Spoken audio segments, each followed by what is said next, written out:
Tutahesabu wote: 5, 4, 3, 2, 1. Naomba makofi mengi.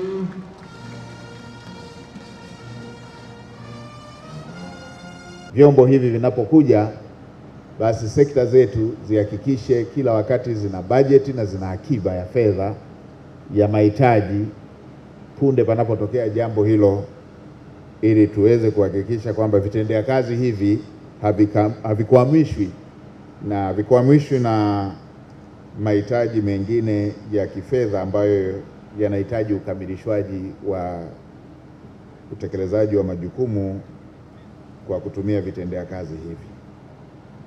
Wasimamizi na watendaji wote watakaohusika katika uendeshaji wa boti hizi, hakikisheni boti hizi zinatunzwa na kufanyiwa matengenezo ya mara kwa mara kama ambavyo imeelekezwa kitaalamu.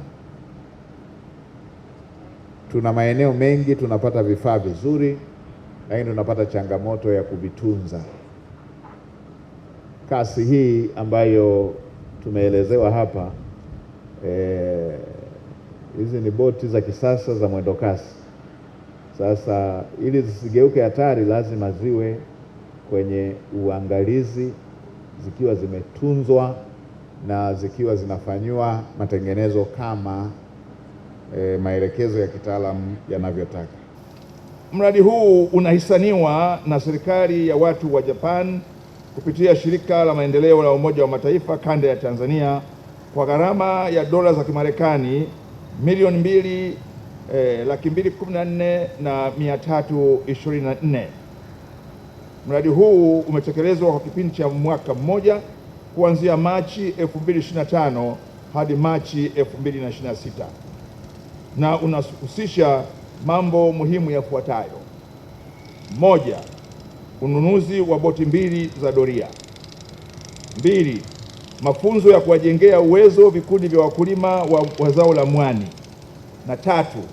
Ujenzi wa kaushio la mwani pamoja na ununuzi na usimikaji wa mashine za kusagisha mwani ili kuliongezea thamani zao hilo katika wilaya ya Mkinga iliyopo mkoa wa Tanga.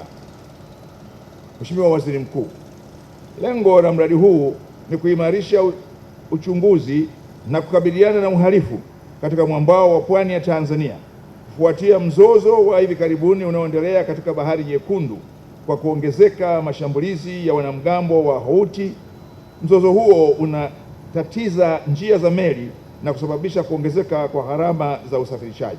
Ni ishara kubwa na ishara njema ya utekelezaji wa ilani ya Chama cha Mapinduzi wa serikali ambayo inaongozwa na Rais wetu wa Jamhuri ya Muungano wa Tanzania. Kwetu sisi, Mheshimiwa mgeni rasmi, tunatoa shukrani za dhati kabisa kwa sababu hiki kitendo ambacho unaenda kukifanya leo kinaenda kuimarisha doria katika fukwe kubwa ya eneo la mkoa wa Dar es Salaam, kuanzia wilaya ya Kinondoni mpaka unapokuja wilaya yetu ya Kigamboni. Ni shukrani kubwa kwa wana Dar es Salaam. Inaenda kuendeleza kuimarisha usalama uliokuwepo katika mkoa wetu wa Dar es Salaam. Tunakushukuru sana, naomba tumpigie makofi mengi sana. Lakini pia kwenye uchumi wa buluu, Mheshimiwa mgeni rasmi, boti hizi ambazo unakwenda kuzizindua leo na kuzipokea zinaenda kuimarisha watu wetu kwenye uchumi. Hapa pembeni kuna soko la samaki Feri, ukienda Mbezi hivyo hivyo, ukija Kigamboni hivyo hivyo.